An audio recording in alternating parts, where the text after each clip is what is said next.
Hey guys, and welcome to the first episode of the Atlas podcast. So this is long overdue. We initially had recorded it a couple months ago, our first episode, and then we had a problem with the editing and stuff too. Anyways, what's important is we're here now. You'll probably hear that my voice isn't at its best, and which actually caused more of a delay because we were going to do another one last week, and then, you know what, my voice is still not at 100%. But we're going to get this rolling so that we can get these out to you as promised. So I'm going to start off and introduce myself. My name is James Ayotte. I am the founder of Team Atlas. I've been coaching since late 2015, and I've been an entrepreneur since I was 15 years old. This is Victoria Schmidt. Welcome. Hello.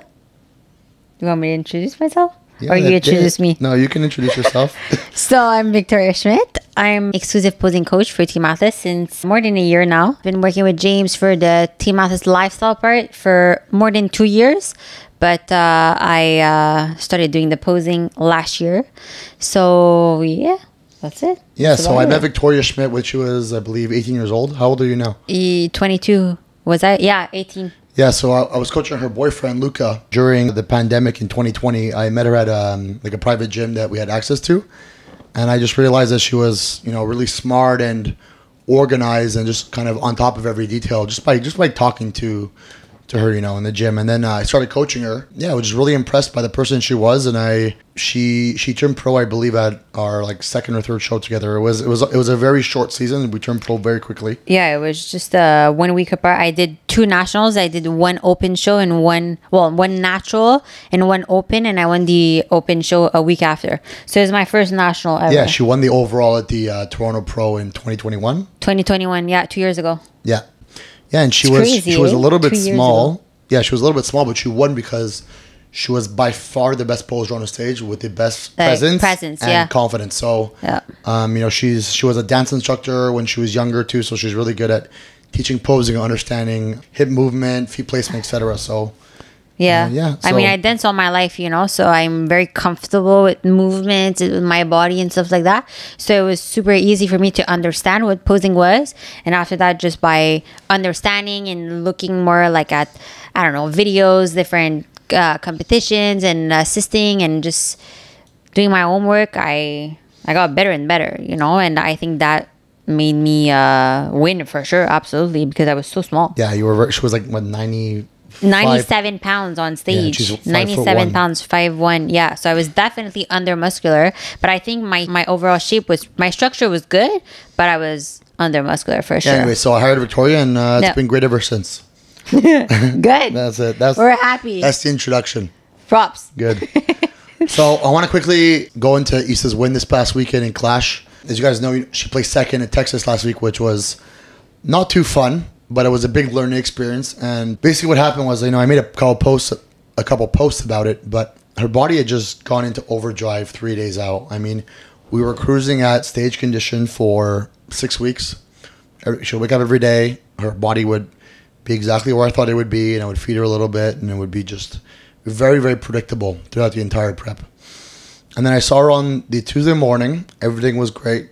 And then I saw her on, Tuesday night. And then her weight was low, and I was like, this is not good. So even after eating. Yeah, right? Even after eating and drinking. So she got, I don't know if it was nerves or adrenaline or stress or pressure, but something was causing her to really burn through all the food and water I was giving her. So the next day I increased it even more, and then I increased it even more, and she kept going to bed at the same weight as she was waking up at. That's crazy. It was crazy. And she was eating, what, like 4,000 calories? 5,000 calories. Her show was Friday, and she was eating 5,000 calories and 6 liters of water on Thursday. And I told her, I'm like, listen, the only way we're losing this show is if you're too lean. You know, that was the only way we were going to lose that show. And because I know Tyler really wants the bikini criteria to stay where it is. He doesn't want girls to push too far into conditioning. So I want to keep it healthy. Yeah. And he was the head judge of that show. And I told her, I'm like, listen, you're too lean right now. We need to have a solution. We need to fix this, because if you're too lean, you're going to lose the show. Mm-hmm. And I mean, that's what happened. So the feedback was she was too lean. There's nothing she could have really done. Her waist is so small. And even getting all that food in and water was just like a nightmare for her. Like she had like digestive issues and just like, it's just, you know. And it's stressful too when you're used to eat like so many calories. And then the week before. Yeah, usually in peak week, what she was doing was just like eating like no carbs at all, no fats, just protein and like really reducing water. So, you know, just getting all that eating 5 times as much food as you're used to is compounding and adding more stress, and she's burning more. It was just a nightmare. It was a peak from hell. And I'm happy we got to redeem ourselves this weekend at Klash because, we had made a lot of progress and we weren't able to display that in Texas, and it sucked. But I knew that we would be able to come back and display a much better physique, which you guys all saw was fantastic. So yeah, she had a crazy physique. Yeah, it was great. So I still think we can be better for Olympia. We learned, this is why we chose to do 2 shows back to back, to get in front of Tyler and Sandy so that I learned a lot from the first show, I learned a lot from the second show, and now we're going to go into Olympia with a lot of data and information and just more experience for you too, since it's been like your first show together, right? And it takes time to learn an athlete's body, so Sandy, I think, wants Isa a little bit leaner, and Tyler wants her a little bit softer. So I'm kind of talking to them both and waiting for them to come to an agreement on where they actually want her physique to be condition-wise. I think they both agree on the posing, but it's very important for me that the judges of the Olympia have an agreement on where they want Isa to be, so that I can do my best to bring her in exactly how they want it, so that there's no, well, you're too lean or well, you're too soft. I want to know exactly where I need to be so that I can peak properly and bring her where we got to be. So that's my goal. I still want to bring her glutes up a little bit more, make them a little bit more rounder. How many more weeks until the Olympia? 10. Yeah, we have some time. So yeah, I think in another year, obviously, I think Isa's going to be our best ever at the Olympia, but I think in another year she's going to be really, really good because we have more time to grow the glutes, And I was sitting very close to the judges at the Klash, and I could see Sandy that kept saying like how full Isa was. She's like, wow, she's so full, because she's never been that full on stage ever, and I was just. Yeah, her muscles were popping like crazy. Yeah, she was just so round. And one of the judges told me, that's as full as she can get. I'm like, I know. She was just so round and bubbly that it was almost too much. What actually happened is she actually got her period the day of the show. Oh, no way. This weekend? Yeah, I was like, I can guess she's got her period again at the Olympia. But now I know how to kind of gauge it. But I saw her in the morning and I posted a picture of how her front and her back pose look. And I was like, hey, we're spot on. And then I saw her again a couple hours after. And I saw her 1 hour before prejudging, and I was like, fuck, she's a little bit watery. I was like, between that 2-hour period, she held a little bit of water from the period. Yeah, it was just, I'm like, fuck. And then woman's bodies, eh? I know, it was just like, Christ. I mean, it was time to go on stage. I don't think you could change that point, but it ended up looking still great. She's going to be on a period again at the Olympia, but it's not, it almost worked in our favor. So the difference between the water you get from your menstrual cycle and carbing up, you're actually going to look fuller when you're on your menstrual cycle because you're holding so much water. Well, it depends who, right? There's women that tends to hold 1 to 8 pounds. That's terrible. But for sure, it wasn't that much. Right? It made a big difference. Yeah. But the thing is your muscles, I think, are still going to look fuller when you're on your menstrual cycle on a girl. But the difference is you're holding water kind of everywhere. Yeah. But you're still going to look round. If you don't have the menstrual cycle and you kind of time the carbs and the water and stuff too, you can have more of a pop shape. It's harder to have more of a pop when you're holding water under your skin, So that's that would happen with the menstrual cycle. Sandy said she was better at finals, and because I did a little bit of water manipulation between the prejudging and finals, and I made sure to bring her water down. She was about, I think, half a pound less at finals than prejudging. Okay. She was just tighter, and Sandy was like, that was a better look, and I was like, yeah, I knew you were going to say that. So yeah, besides that, I'm very happy with the shape. I'm happy we got to redeem ourselves and got to show, the world. And I lost 12 pounds in the last 2 weeks. You were stressed, Not because I did cardio, I went to the gym. Is because you were stressed. There's so much pressure coaching such a high-level athlete. I've coached Jen before, Jen Dory, I've coached Laura Lee, and it's just a lot of pressure on the coach's back. They have a lot of fans. They have a lot of expectations on their shoulders. They put a lot of pressure on themselves too, right? And it puts pressure on you.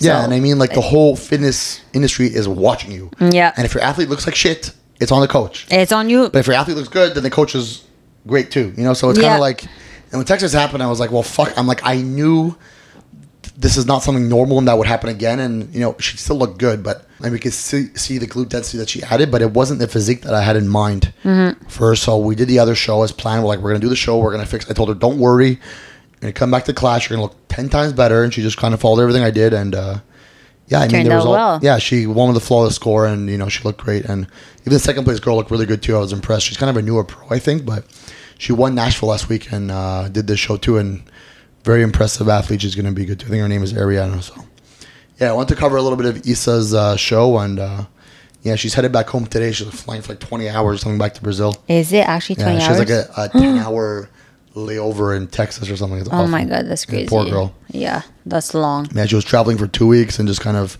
she living needs out of rest. hotel rooms. And yeah, so she asked if we should do like another show before the Olympia, but I'm like, you know what, let's just take a break. I want to go into Olympia with a good momentum. Like, you want a show now. Everyone saw you look good. And you know what to do now, right? Yeah, I know what to do. And I'm still going to get to know her body better and better as we go. Yeah, because since there's 10 weeks in between, you can still practice another peak-ish, you know? Well, yeah, but kind of... Yeah, like you can reverse into the show and see how her body would react. Yeah, but that's what we did for 6 weeks going to the show. It's true, and then 3 days out, she turned into a furnace. And I'm like, and it wasn't like I was just feeding her straight carbs. Like, that would be stupid, right? Because I would be increasing her metabolism. She had such high fats going into Texas to try to slow everything down. I even, the day before, I tried to like cut her sodium by like half just to try to make her a bit more flat, because I could tell the more food I was giving her and the more water, like she's getting more veiny and more hard. So it was kind of like, man, it was a really sucky situation. I knew we were in for some trouble with what was happening. Yeah, and it sucks. I told her, like, it's much easier for a coach to pick an athlete when the athlete's not eating a lot than when the athlete needs to eat a lot, because their body reacts with like 50 grams of rice. It's changing so fast. Exactly. Yeah, the athlete that's not eating a lot, you can predict a lot easier because they react very quickly, right? So let's say like you give them a little bit of food, they'll be a lot fuller. If you give them a little bit, they'll like kind of maintain and maybe a little bit flatter. If your girl's eating 5,000 calories, it's like their body changes by literally like every 10 minutes. Yeah, it's hard. You give them a little bit of food, then they're hard. Then you give them a little bit, they're too flat. And it's like, then if they're too lean, then it's like, well, what do you do? Do you push more food and maybe they're harder and leaner? There's a lot of... Would you have considered giving her a cheat, like a burger? So that's what we were talking about too, but it's risky because she hasn't eaten any of that since February. Yeah. It's like, well, you want to go on stage bloated. It's like, so it's kind of like... you don't know how her body would react. Yeah, it's kind of like you're throwing dice and hope for the best. Yeah, so, yeah. Like, let's just stick to clean food. She ate like a lot of fats and... Like what, avocado, almond butter? No, the thing is like, almond butter and like oils, like coconut oils too, because it's like, I wanted very dense, but like low volume. And easy to digest food, and I even reduced her protein by like half just to kind of make more room in her stomach, for fats. For sure, because it's hard to digest. I mean, I did everything I could, and it paid off. Well, not at Texas. The second time around. The second time, great. Yeah. But I mean, I wish we could have brought that physique for the first time, but that's why we did the second show, to make sure that we can redeem ourselves. So the way this podcast is going to work is we're going to kind of just talk, but also go through questions that you guys have asked me through Q&As and things like that. So one of the first questions I received was, how do you manage a big coaching team? So Victoria, if you want to start and give your perspective. I think what's important is to have a nice structure, like a good structure, and that everyone is on the same page. Everyone meaning like all of the employees, because there's multiple people working for Team Athletes.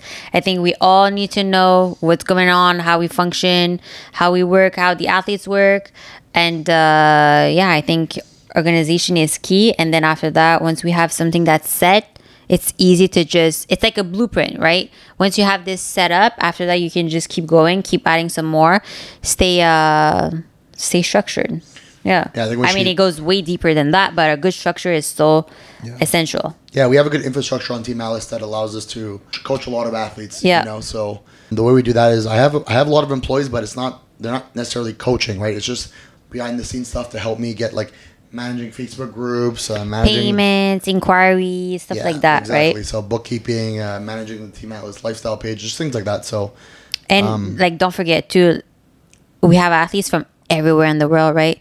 So we need to have like a customer service that can be reliable to everyone in the world, meaning there's different options, payment options. We need to answer literally like almost 24/7 because there's clients I get check-ins 24 hours a day. In Asia and all the other countries. Like, this guy doesn't sleep, he travels. Yeah, this weekend was I think one of the most exhausted I've ever been. And we had for sure clients in the States, and then I had a client in China who won the overall in her pro card on Saturday. Exactly, and that's 12 hours difference from us in the Eastern, so it's a lot to manage at the same time. But that's why I think then I had Isa coming Saturday, then I had 3 girls in Romania on Sunday and a girl in Japan. It was just like so many different time zones, and I slept 4 hours in 3 days, and by like Sunday night I was just like exhausted, dead. And I messaged the girls, I was like, listen, I'm so damn tired. But next week we have, I think, 22 or 23 girls with North Americans. Yeah, it's going to be a big weekend. I'm not going to travel for work for 3 weeks, which is I think I've taken like 1 or 2 weekends off since like April of traveling. So yeah, the competing season is from is like heavy, March and till it's November. October is crazy. Yeah, after the Olympia, let's say. Yeah. But I think coming back to your question, how do you manage like a big team like that when it's really your structure, you know? It's just being an organized person, and you know, to be a successful entrepreneur, to be organized and reliable. And if you're not able to organize your life and just make sure that you're scheduled and everything, like I have schedules and lists and for every possible thing you could imagine. Yes, I can. Yes. Yeah, she's seen he my has list. lists on his phone on things he needs to do. Like let's say, I need to go to the bathroom. I think he would write it down in his phone. Like he's I have on top reminders of his because list. There's too many things going on that if I went off by memory, I would never be organized. So I have like 5 different lists on my phone of like priority from 1, 2, 3, 4, 5, and they're all organized in a way where I can get them and I check them off, and that's how I structure not just my work but my whole life. You know, so let's say we're at a show and Victoria mentions, like the other day I mentioned something. I said, oh, you should travel and bring Pro Bites with you, and then you were like, oh my god, that's a good idea. Pro Bites is like a protein ball made here in Montreal where we live, and it's super good, and he loves that. Yes, he and I eats wrote on my that all phone the time. So he wrote it down in his phone, and I was like, what the fuck are you doing? He's like, I need to remind myself for next show, and he literally wrote on his list, Pro Bites, travel, and buy travel case, just so then when I get home I go through my whole list and I just kind of check everything off. That's how I kind of live my whole life. But I've been doing this since I was, I think, 18 years old. And when I was dating Hannah, actually, I still talk to Hannah every day, but she said that was one of the most valuable tools that she ever learned from me was the lists and how to organize her life that way, because that's how she does her things too now, and you're able to stay on top of everything. And that was definitely a big game changer for me, and it's something that I really recommend that everyone does. And, absolutely, I do it too now. Yeah, no, it's stays great. on top of everything. You can't remember everything; it's impossible. Yeah, and you know, we're coaching hundreds of athletes, and as Victoria said, like all of my employees are very aligned. Like we're very, very. We have a good chemistry. Yeah, we have very good chemistry, and very good synergy. Like everyone's like very efficient. Everyone's very organized. No one's really making any mistakes, and if they do, I address it. But it's very rare, and you know, I hire all women for that reason. You know, I feel like overall women are very. All of my employees, I have like 19 now total with. Let's say my accountants, in-house bookkeeper, everyone. Only ones that are male are my lawyers. That's it. But everyone else is a woman. I just feel like there's more like organizational skills and more like, I don't know, just overall, just easier to work with, I find. I don't know. So I love employing women and working with women and woman power. Yeah. So I mean, that's basically a generalization of, you know, how we manage a big coach team. It's just being organized, having good infrastructure, and surrounding yourself with a good team of employees that you work well with and you synergize with. And if you have an employee that you don't really work well with, you talk to them and you see if you can fix it. If not, then you gotta find someone else for the job. That's just part of life, you know. But I've been blessed with having really good people around me, and you know, they're a very big asset to Team Alice and our success. It's not just me. That's the reason for all this, you know, too. Yeah. Next question here. Having the proper mindset to compete. What do you think about that? That's so important. What is the proper mindset to compete? I think a proper mindset to compete would be, well, first of all, I don't think someone who has, you might debate, you might debate, but I don't think like if you have any food problems like binging or anorexia. Stuff like that. For me, I don't think competing is going to heal your problems. It might stop them for a little bit while you're like in the competing lifestyle. But I think that this is an issue that you're going to just dig deeper, right? So I think like anything that has to do with like a relationship with food, that needs to be healed first. And once you heal that, then after that, you should consider maybe competing. Then after that, another thing. If you're not disciplined in your day-to-day life, you binge all the time, you cheat all the time. I mean, your life is not dedicated just to that, or not necessarily just to that, but you're not actually dedicated to your craft, and you just lie about it, you shouldn't compete, you know? Like we have athletes sometimes that would compete, and then you know that they probably didn't do their best during their whole prep before leading to the show, and then you're like, what happened, you know? And then they finally opened up the week before the show. Oh, well, I had maybe a little bit too much chips, or I ate a bit more rice on that day, or stuff like that. Well, you shouldn't compete, because competing it's an everyday job. Like, it should be, I don't know, for me it's like, if you dedicate your life to not necessarily your life, but if you dedicate yourself to competing, you should just compete and focus on this and not even think about everything. Do you understand what I'm saying? I'm gonna kind of, I understand what you're saying, but I'm gonna kind of maybe try to explain it a little bit. As far as like competing and not focus and just focusing on that, I think you mean like prioritizing that. So, well, not necessarily prioritizing that, but it's like, if you're saying that you're going to compete, actually commit 100%.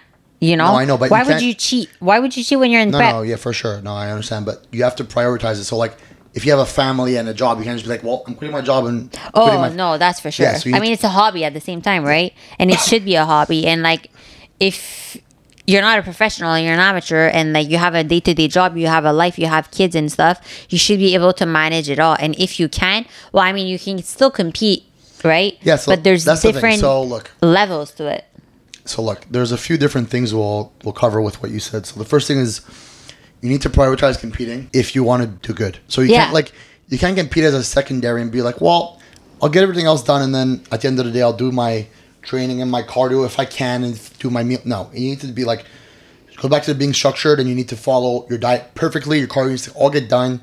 You do all your posing, all your stretching, all your training. You need to focus on recovery and getting sleep. It's not just something that you can kind of do on the secondary if you want to do well. So you can't lack in one aspect. You can't. You need to cover everything. You can't. And that's if you want to win. If you don't care and it's just like a bucket list goal that you're like, oh, one day I want to compete, sure, no problem. But that's the thing too. So you said that, like, well, if they're cheating on their diet, they shouldn't compete. I agree, but if their thing is like, you can't listen. Your goals need to align with what you're willing to do, right? So for sure. Let me give you an example. So if you're saying, well, I want to turn pro, okay, but I can only get 70% of my cardio in, and I'm hungry all the time, and I cheat here and there. Your goals don't align with reality because you're not able to put the work in where you need to do. Yeah. So you have to be able to put in everything that's required to get to where you want to be. Yeah. Another thing too, like if some girls are like, I want to be Miss Olympia one day, but they want to do it next year, or do a rush prep and don't understand that competing takes time. You have to build muscle. You have to learn posing.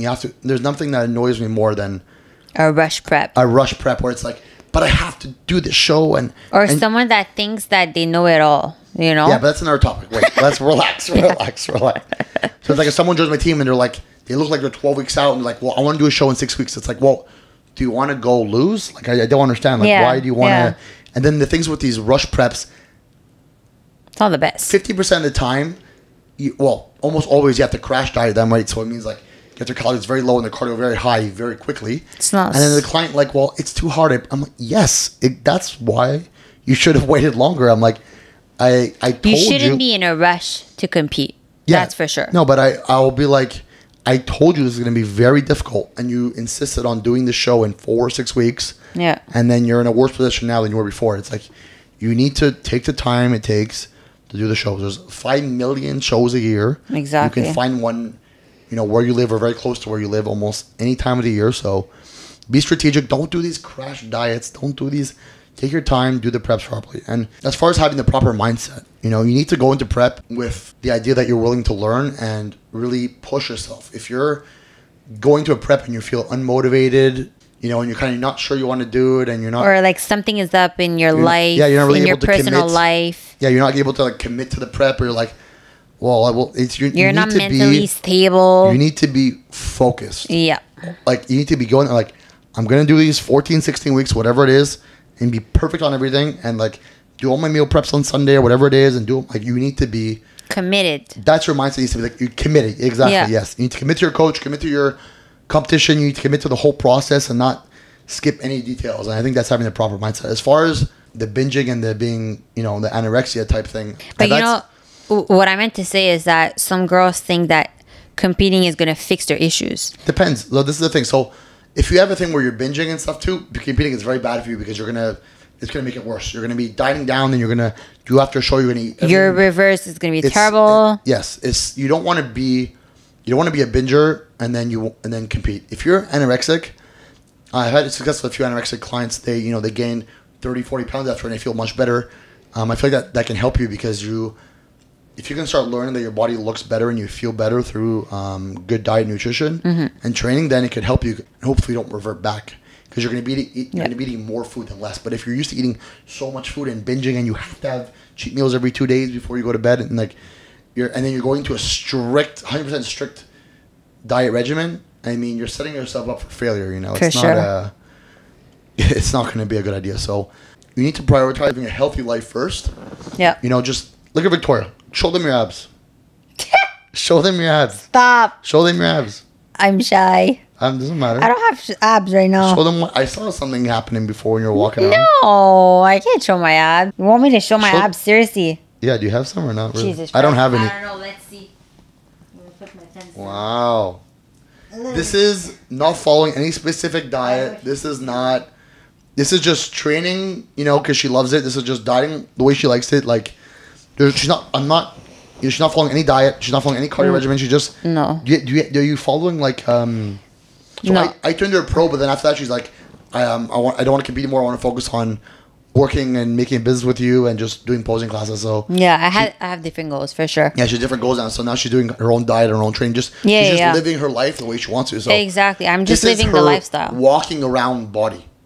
Yeah, because I want to be honest with you, I want to be a superhuman. That's my goal right now. Like, I'm not into, like, I'm competing. It's just, I mean, it's my job, to teach posing to competitors and everything.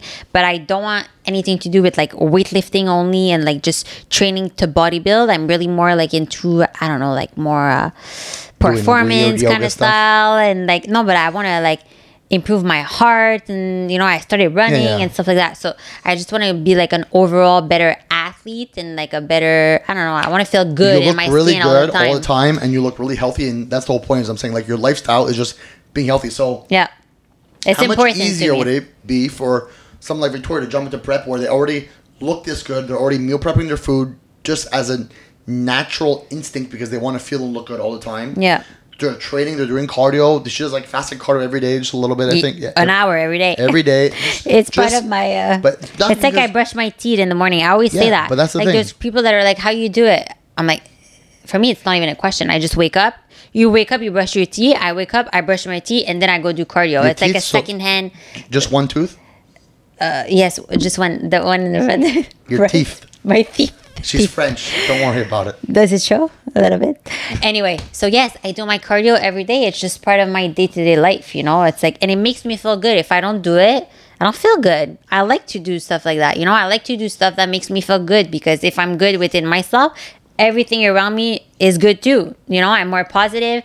I'm more happy. I'm more grounded. I'm less stressed. I'm not anxious. Honestly, I'm more productive. Like, there's so many benefits. I'm the same way. Like, when I gain, like, some weight, I feel like you feel like shit. Slower, a lot sloppier, just like brain fog, less quick, stuff like that. And when I lose weight, I'm like, wow, I have so much more energy. And for sure, you're sharper. And for me, it's so important to be sharp all the time. I haven't been tired in so many months. And I remember that last year I was in a place in my life that I felt like shit. And she's actually natural right now too. She's been natural for a long time. Since I stopped competing. Yeah, absolutely. So this is how she looks naturally, but just because it's such a good foundation of just like healthy, I'm disciplined. I'm really healthy disciplined. Eating. Yeah, she's disciplined, but because she wants to, not because she's forced to. She's not following any strict plan. No. She cooks her freaking vegetables and her filet mignon every day, and it's just part of her life. And that's the thing. Like, she's like, James, I want to do competition again. It's so easy to diet her down because she already has a regimen that she's following. She's already doing everything you got to do. Just maybe we need to grow. Yeah, I know, but I'm just saying, like, the aspect of dieting and doing the cardio and training, you already have it down. No, if we go to a restaurant and she'll have maybe a bite of, like, a cake or something, but she'll not, like, order. Are you crazy? I haven't had sugar since October 2022. Zero sugar. Zero. But fruits a little bit. Once a week. Yeah, but that's it's because you don't feel good on it. No, that's the thing. Like, okay, yeah, sugar, it wouldn't kill me, obviously, but I try to just reduce my sugar as much as possible. So I haven't had, like, literally zero sugar. You don't have to go to this extreme, but for her, she's doing it because she feels better. But you don't have to go to this extreme, but it's not like she's not going to be like, okay, I'm ordering a whole pizza and eating it myself. Or I'm going to order like I can have a whole cake sugar more than I can have fruits more than once a week, but it's not something that I have in my day. Like, I mean, I don't think about it. You know, like it's not something that I necessarily hold in my house. The less you have, the less you think about it. But the whole point is she's not going like, when's my next cheat meal? I gotta eat 3,000 calorie cheat meal and binge. And before I was thinking like that. Yeah. Like the last, like let's say last year, I was excited for my Saturday night cheat meal. And then I was like, why am I like this? What changed though? Because last year she got like a little bit chubby. It was the chubbiest I've ever seen her. She wasn't fat, but she was a little bit chubby. No, but I was holding more water retention, and I actually felt so something bad. Something clicked where she's like, fuck this, and right away you just like started losing weight and you just like maintained it for like a year now. I know. What happened? Actually, it's crazy, but I think my metabolism was just like, I don't know. I was eating something, I felt inflamed, my fingers were inflamed. You think it was that? Because I think when you change your diet right away, you kind of just like, everything was perfect after. To be honest, I think I had they removed my wisdom teeth, I swear to God. And I think after that, something clicked, I swear. It's so retarded. But you couldn't eat food anymore. You're like, well, no, but it's not that. I just stopped. I just stopped to think about food like, oh, I need to eat that food on Saturday night. I don't know. My mindset just switched. So you got to get your wisdom teeth taken out, and then you're going to be able to be skinny like Victoria and have abs all day. No, but that's just something that happened that I don't know for what reason. I feel like it just did something to my body. And then after that, I just started doing so many things. Like I started doing sauna every day back then. I was doing sauna every day. I stopped the sugar back then. I try my best to stay away from gluten, from dairy too. I always go for lactose-free stuff like yogurt, lactose-free. She's so fun to bring to a restaurant. Well, if I go to the restaurant, I eat a steak all the time. Steak, a filet mignon, or like seafood. I love seafood. Vegetables. I love vegetables. Salads. I love everything that's whole foods, you know? So I try to stay away from everything that's transformed and just something that makes me feel good. And to be honest, since I cut sugar, I'm not craving any. Like some people are like, oh my God, but you're not hungry? Yeah, like you don't want to eat that? Honestly, I'm like, it's true. Like when I stopped eating... When I start eating chocolates, I want to eat all the chocolate. And then when I don't have any for like a couple of days, I'm like, I don't even crave it anymore. It's crazy. But for sure, because it's addictive. Sugar is a drug. It's literally like crack. The more you eat, the more you want. You know, it's like that. So since I stopped eating all this processed food and the sugar and everything, I haven't had any cravings. I sort of got, you can put a cake in front of my face or like cookies or like the biggest burger. And your skin like too whatever. is much better now too, by the way. Oh, for sure. Your skin's so much better since she just like... Yeah. It's true. If you guys ever realize you've done a show before or whatever, you start like, you have a big cheat meal or whatever, like... Your skin's going to be a lot worse after you have all that sugar and all that crap in your food. Oh my God, for sure. When I was in prep, my skin was always super clear. In the off season, forget about it. I would have like pimples here and there. You know, for sure, it's normal. You eat more freely, which is normal. You need to have balance in your off season, you know. But for me, the whole point of this whole thing is your lifestyle needs to be aligned with what? Your goals. Okay, fine. Your goals to compete. You saw me aligned with what? That was the word I was. Your whole lifestyle needs to be aligned with your goals to compete. If your goals is just to compete, but no, your competition needs to be aligned with your lifestyle. That's why. So if your lifestyle is binging and having pizza every day, and you want to do competition, it's not good. No, if your it's not going to work out. Being healthy and being shredded like Victoria. Not necessarily shredded, but stay disciplined. Like discipline. Yes. You need to have this discipline all the time. And if you're in prep and you're only thinking about like, I don't know. I mean, do a back double bicep, Victoria. Show them your back. Stop. I'm joking. Start flexing. Yeah. No, it's not that kind of podcast. Sorry, guys. You want to do a back double bicep? Not today. Maybe that'll be on podcast number 4 or something. Back double bicep, no. Yeah. Anyway, so. What were we? Yeah, we're talking about basically the proper mindset to compete. And, yes. You know, we have some clients who are like, they'll do like a whole prep, and then near the end, I'll be like, I'll talk to them on the phone, and I'm like, listen, I know you're cheating on your diet. It's clear. And they're like, no, I'm not. I'm like, I know you are. And then after prime, like, okay, I'm having a little bit here. I'm like, well, that's why you're not losing weight. And it's like, but like, no one in the world is forcing you to do a competition. No one. No, not me, not your coach, not your mom, not your grandma. For sure, not your grandma. Your grandma wants you to eat meatballs and stuff. For sure. Yeah, grandma doesn't want you to compete for sure. No. And it shouldn't be for Instagram either. It shouldn't be for anyone. Putting yourself through this. Yeah. You should want to do it and enjoy it, and you should like have a goal that you want to do well. And if you're doing it and you're like miserable and you don't want to do the cardio and don't fucking do it. Don't compete. Don't do it. You can stay on top of your shape every other day of the year without having to go to compete, something else that a lot of our lifestyle clients like their goal sometimes is just to get in shape for a photo shoot, and that's completely good. It's cool. It's maybe a little bit less, a little bit it's less restrictive. Extreme.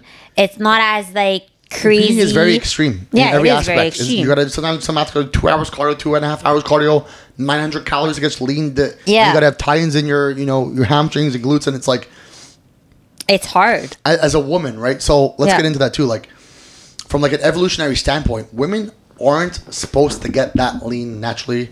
There's no reason for it. No, like you're supposed to like just like go back to the caveman times or whatever, and like you're supposed to like have a baby, right, and like gather berries and whatever. Just from like I'm not talking about now, I'm talking about back then. So your like lowest body fat level that you should be at to like get pregnant is like 15%. For competing, you're getting out to like 8, 9, 10% depending on your genetics. Even so it's less than that. No, not for 7? bikini. Not for bikini. No. So it's like you need to push your body to such an extreme level to be able to get there, and that requires being in a controlled starvation mode, right? So you're like you're eating a lot less than your body needs. You're doing a lot more cardio than your body needs, and you're training more than your body needs. So your body is constantly signaling to your brain, "Hey, you're gonna, you're in. What's going on? Give me more food. Give me more food. Give me more food." And it's fighting all the time. It's fighting you because it's telling you, "What are you doing?" It's telling you you're an idiot. You need to eat food, right? Yeah. So you need to have the mental fortitude to be able to tell it, like, "Listen, I don't need more food. I know what I'm doing. I know this is a controlled environment, and I'm doing this to get lean." It doesn't mean if you're blacking out every day and falling on the floor that you should ignore your body. But I'm saying if you're just hungry, you went to bed hungry, and those signals that's happening in your brain, you need to have the mental fortitude to be able to stay true to the path and keep following what you got to do, and realize that the hungrier you are, the leaner you're going to get. The more calories you burn, the less calories you intake in, then the leaner you're going to get, and that's the process. And especially as a woman, getting that lean is not a natural it's part hard. of life, so hard. because there's no survival benefit to you being that lean. There's no benefit to having big shoulders, big glutes, abs. There's no survival benefit that looking like a bikini athlete or whatever. So you need to push yourself past where you're able to be genetically natural. And girls get their blood work done 2 weeks after a show, and like, my blood work is my liver enzymes are high and my kidneys a little this and then it's like, yes, your blood work in prep will never be good, because prep isn't necessarily a healthy endeavor. Being healthy is what Victoria's doing. Eating whole food, she's not starving, she's maintaining her weight, she's not doing 3 hours cardio a day, she's living to be healthy, she feels good all the time. Getting that lean in prep isn't healthy, but it's not sustainable. It's not sustainable. It's not healthy, and it's not. It's okay for it's a short-term period. Yeah. Yes, exactly. For a short-term period, lean, it's fine. Yeah, but it's not something that sustainable over years. Yeah, so you need to be able to do that, and then go back to being, having a healthy off season where you're like, you look good and you feel good, and then you can diet back down for a show. If you're like dieting down all the way and then you gain 50 pounds, it's just like you can't have that yo-yoing type of effect. You need to be able to have healthy balance. I have some clients that just look great. Most of my clients look great all the off season. Yeah. And they do the 12-week cut, whatever, and diet down for the show, and they go right back to reverse diet. Healthy off season, back down a little bit. Healthy off season, back down. Which is sustainable. Gina Switsney. Yeah, I was just thinking about her. I'll show you guys a picture. Like, always looks like 5 pounds above stage weight, and it's not because she's starving. She has 3 cheat meals a week in off season. It's because she just has a healthy lifestyle. She wants to get all her cardio in, her diet in. She's not a crazy person doing 4 hours cardio in off season. She just maintains a very healthy lifestyle. She's able to have very moderate peaks and then going down, instead of you do a prep and you go down all the way and then you go way back up, and then that's not sustainable. You're going to destroy your metabolism. You're going to destroy your hormones. You're going to destroy everything. You're going to destroy your self-confidence. She's very consistent. Yeah, you need consistency throughout off season and prep. Absolutely. And having a good mindset throughout the entire time. For sure. And your body will thank you so much. No one's forcing you to do this either. You got to remember that too. So if you're, thinking, well, I don't want to do all this cardio. Don't do it. Don't do it. Stop competing. You don't got to do it. And no one's going to be mad at you. It's just, you got to do it for you. And the people that do it for them have a great experience, because, they feel like prep is going to be one of the hardest things, if not the hardest thing you ever do in your entire life. It will be. It will be 100%. Man, it's hard, and it's going to teach you skills too. You're going to learn how to be more organized. You're going to learn how to be have a lot more mental strength. And the discipline too. Like I learned, I think I mean, I was always disciplined, but I think prep made me like to another level of being disciplined. And I think it gives that to everyone. You have no choice to be disciplined, you know? Yeah, you have no choice to be disciplined, or you're going to go on stage in a bikini with a high body fat level in front of a crowd of 100 people. And you're going to lose. Yeah, it's not. So it's like, it's not. And what's fun about competing? It's an individual sport. Yes, we have teams, whatever, but you're on stage alone. So you're aligned on exactly how you look, on how your diet went, on if you followed your coach's instructions, and if you did all your homework, you did all the cardio. On your commitment. It's you, not anyone else. So if you look good, it's on you. If you look bad, it's on you. You know, so that's what's fun about it, and you know. It's actually so true, though. You just said if you look good, it's on you. If you look bad, it's on you. It's so true. Yeah. So you got to give everything you have into it, and find a coach that you trust and that you can build a good relationship with, and then just follow what they tell you to do, you know? Exactly. Yeah, so. And if you don't think that he's the right fit for you, well, switch over. Switch person. You know? Don't tell him to leave my team. No, I'm not talking about you. Oh, so... or us. I'm talking about different teams. Oh, okay, You can come to us. Are you crazy? Different teams can come to us. I'm joking. What's going on?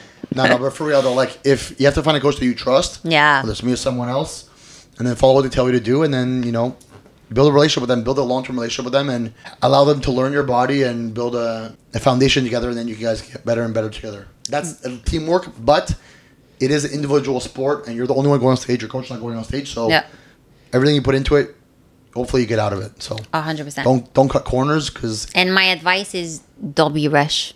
Don't rush? Be rush. Don't rush. Don't be rush? Don't be rushed to prep. Yeah. It's true. I believe you. Okay, next question. No, that's it. That's the end of podcast number one. That's the end of podcast. Yeah, that was good. It was good? Good job. Fuck, again. No, again. Okay. I'm sorry about that, guys. This is the end of podcast number one. And I really appreciate you guys tuning in. I'm sorry it took so long to get it up to you guys, but we wanted to be able to be consistent and get them out week after week. And finally, thank the Lord, I'm going to be able to stay home for 3 weeks after Pittsburgh. And I could just maybe sleep a little bit, but then also get out more podcast episodes to you guys. Try to keep this a consistent thing with Victoria. Bring some other guests in sometimes too. And hopefully my voice gets better too, so I don't sound like a crackhead. It's actually been a lot better the last 2 days. I kind of prefer his voice like that, the last to be honest. 2.5 weeks, my voice, I couldn't even talk. It was like, what's going on? But why? I got sick 3 weeks ago, and now I'm diseased or something. I don't know. Did you go see, like, if you have a disease in your mouth? Stay away from me. Yeah, I have COVID. I'm like coughing. Yeah. COVID is back, by the way. Yeah, great. There's a lot of people with COVID. We have clients with COVID right now. It's crazy. I can't believe it's back.